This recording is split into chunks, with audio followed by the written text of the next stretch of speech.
Kaitlin Kleinau, it's a pleasure to have you join me today. I'm really looking forward to hearing more about the Emerging Sounds concert at SMU with the Meadows School of the Arts. First, just tell me a little bit about what to expect for this concert and what it involves. First off, thank you so much for having me. I'm so excited to talk about it. I just began at SMU in the fall, so I'm excited to have my first Emerging Sounds and see it unfold. But the Emerging Sounds concert recitals have been going on for the past 15 years, and they are student run under the mentorship and guidance of our composition faculty. So it's been a really wonderful experience to get experience planning and seeing what it takes to put on a production at this level. And we're all writing our own pieces and getting players and practicing. And the pieces are so varied, which is really exciting. It's so exciting to see the individual creativity of the composers. So And how really many excited. how many composers are featured? Let me check my notes. We have 8 performances. Wow, okay. And you mentioned a diversity of music. Is it a combo of chamber music and orchestral works? And does this involve the musicians from the Meadows School performing? Yes, so this is a chamber recital, but we have a wide range. So one person is doing a percussion piece, others doing piano trios. We have a saxophone quartet, and we have just like chamber quintet. So we have a huge range of instruments, and all the students are from the Meadows School of the Arts. That's great. And for the backstory for the people who are watching this video, Kaitlin and I met recently at the Irving Symphony when they had an SMU composer there and they were premiering his new work. And that's where I found out about the Emerging Sounds concert to begin with. So that's an example of how these are young people who are on the brink of a composing career. And this is really a great platform to kind of launch them into that. Can you speak more on how opportunities like this are really unique and special for the students there? Yes, I would say SMU is really fantastic in fostering the individual.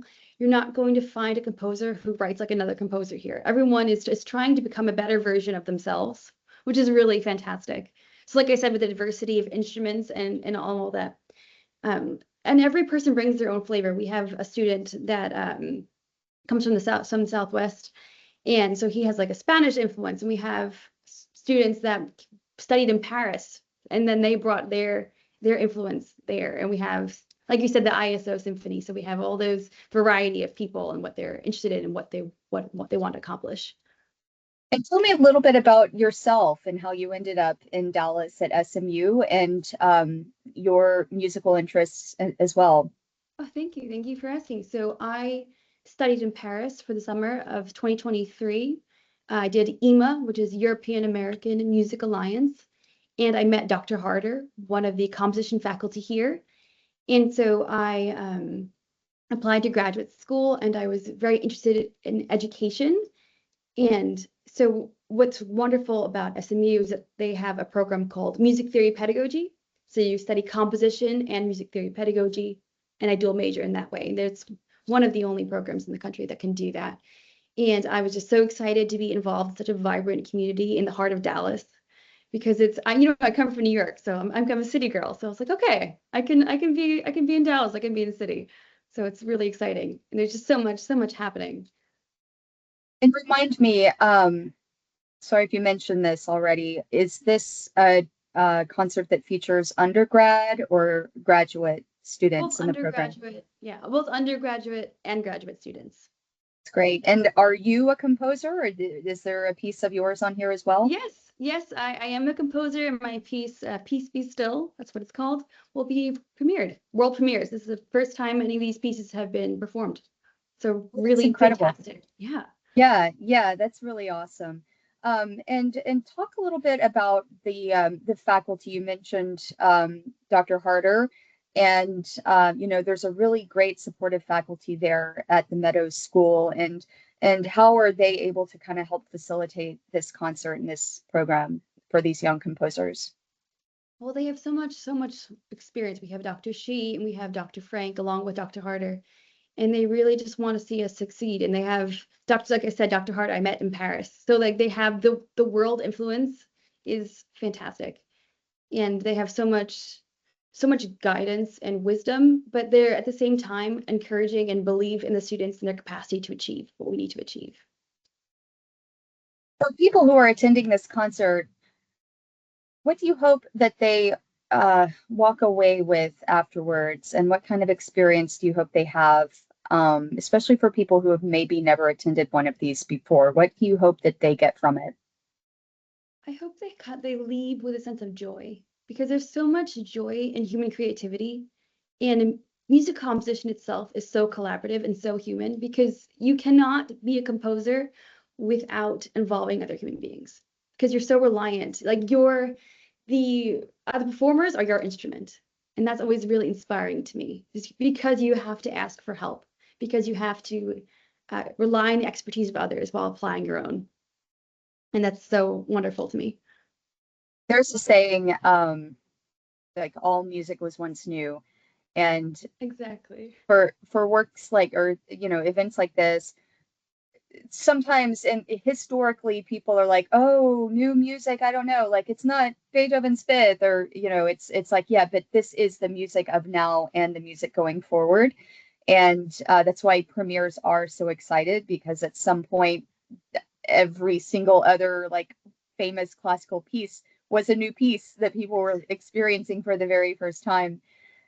So talk about, in your opinion, why it's so important that we are celebrating and supporting new compositions, as well as the old war horses of the past.